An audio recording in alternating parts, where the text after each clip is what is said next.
Hello everyone, today I'm recording a short video to explain the difference between tools and PySkills. We have been doing a lot of changes in SolveIt and the topic popped up twice already in the office hours, so I think this might be helpful. Let me know if it's not, or if you want more details. So let's see. First of all, there is a range on and range off mode. Intuitively, the way to think about this is like turn it off if you don't want the AI to be agentic, if you don't want it to do things for you.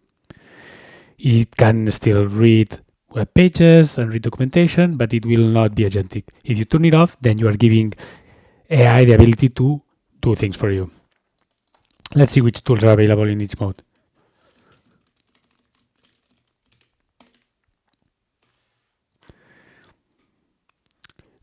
Coming to terms is important. So what are tools? Tools are native functions that the LLM can call at any point. In the beginning, tools were the only way to augment SolveIt, and we have the ampersand way to reference any method in Python that then the LLM can use. In the range of mode, you can see that all the tools it has are to reply questions, like it can check documentation, it can read URLs, it can do searches, or it can load dialogues. Now let's see what happens when we turn the range on. I turn it on and I ask the same question.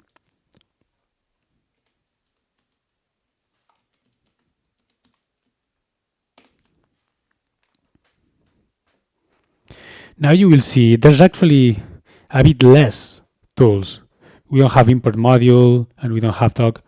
Why is that? Because now we have two multi-purpose tools. Python, because it's a general purpose tool, it's a programming language, can do anything. So now we don't want the LLM to call the doc tool. We want the LLM to run Python code that uses this function. And this is how we plan to extend our LLM now. We will let it use Python code. So how does this play with the concept of PySkills? Let's first see how we use PySkills without the range on. List PySkills is just a method in Python. So if I list it, I will see some skills that the LLM can use. These are packages that are installed locally. If you have not used the skills before, in Claude Code, for example, or in Codex, skills are just text descriptions of what the LLM can do. For example, here I have an example. If you have some deployment process, you just have a markdown file saying, hey, this is a deployment process, a short description, and then what to do. These things is what would be exposed into Claude Code, so it can decide to use this skill and load it up. So it doesn't need too much context. The same applies for PySkills. Here we have a list of skills with the name and then the description. For example, the fastanki skill allows you to manage flashcards. And we have also the dialog helper SolveIt skill to read, search, and edit SolveIt dialogues. This is what SolveIt is using, for example, behind the scenes now when it helps you edit dialogues. However, if we don't have the range on, what happens? If I ask, can you help me test the Anki skill? I have never used it, so let's try to list cards.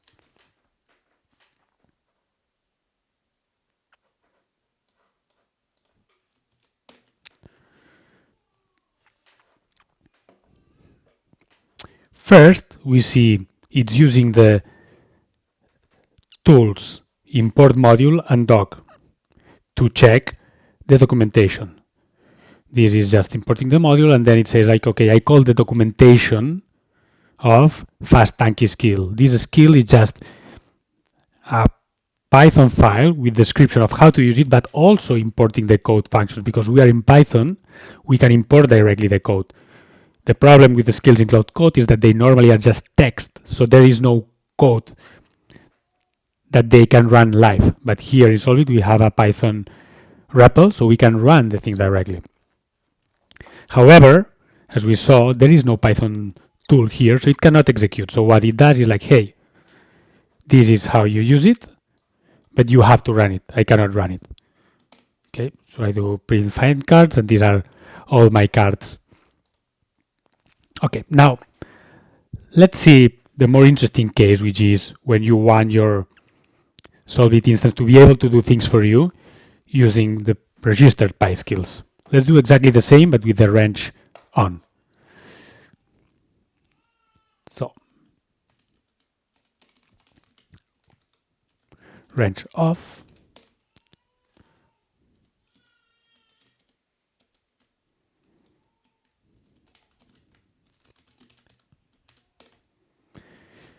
So, now we activate the range and we ask, what tools do we have? We will see it has Python and Bash.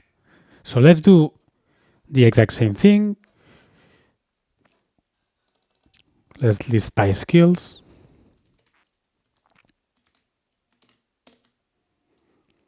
And then say exactly the same.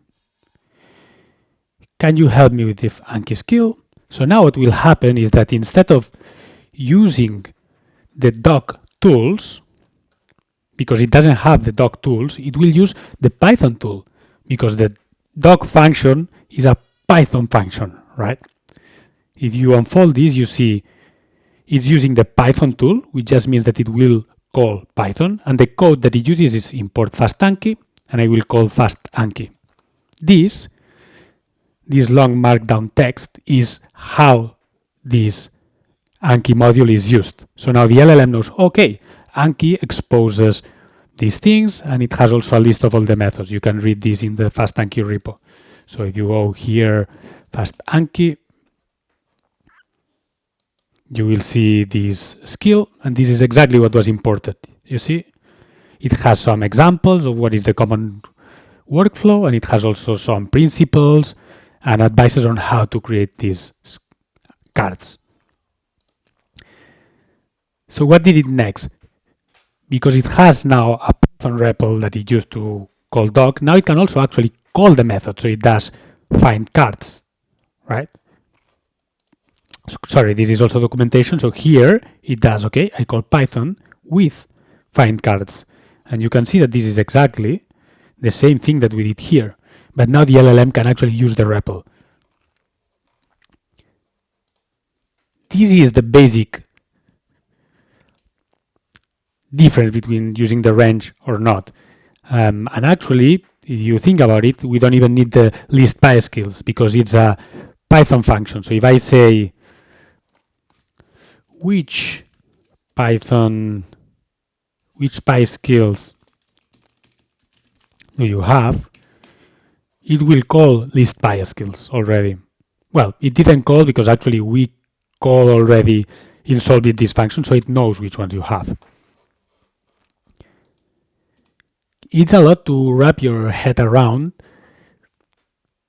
but the useful way, at least for me to think about it, is that I have a Python module. I want my LLM to use it. How do I make it easy for the LLM to use it? The answer to this is through PySkills. PySkills can be loaded dynamically.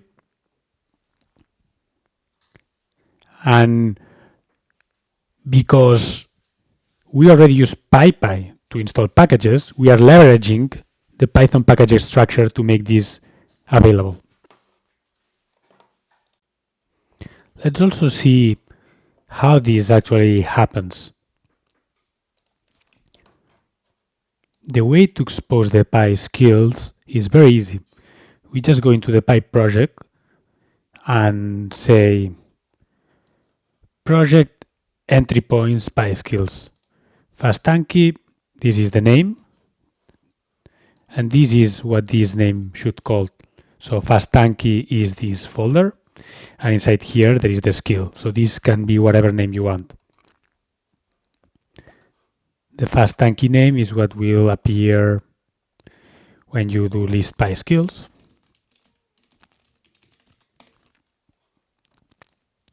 Here, well, it shows all the route. The great thing with this is that it just works when you install a new package. It just works. If I now do pip uninstall -y fastanki,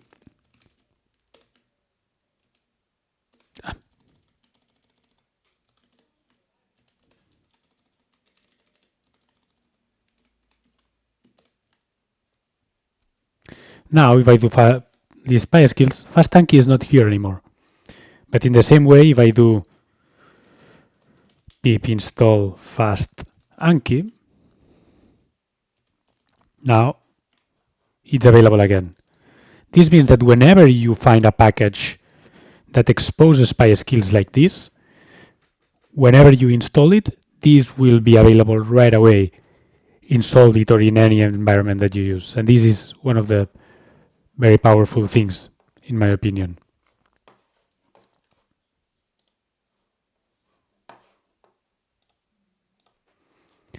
I think that this is enough for today. It's a lot to wrap your head around, at least for me. So once again, a rule of thumb would be I am just doing read-only work. I just want to ask questions or have discussions, use the range off. If I want AI to do things for me, if I want SolveIt to be more proactive, turn the range on. And instead of creating new tools, you can just create small packages and expose them through PySkills. That way you can pip install them wherever you want. This is the kind of approach we're using lately. In a follow-up video, maybe I can discuss a bit how to build one of these PySkills, because there's a bit of iteration involved. And normally we first have some description in the craft, and when we are happy with the description, then we move it into the PySkill and then we expose it, but it's not immediate. So if you have any questions or find this useful, let me know. And if you have any other request, I'm happy to answer.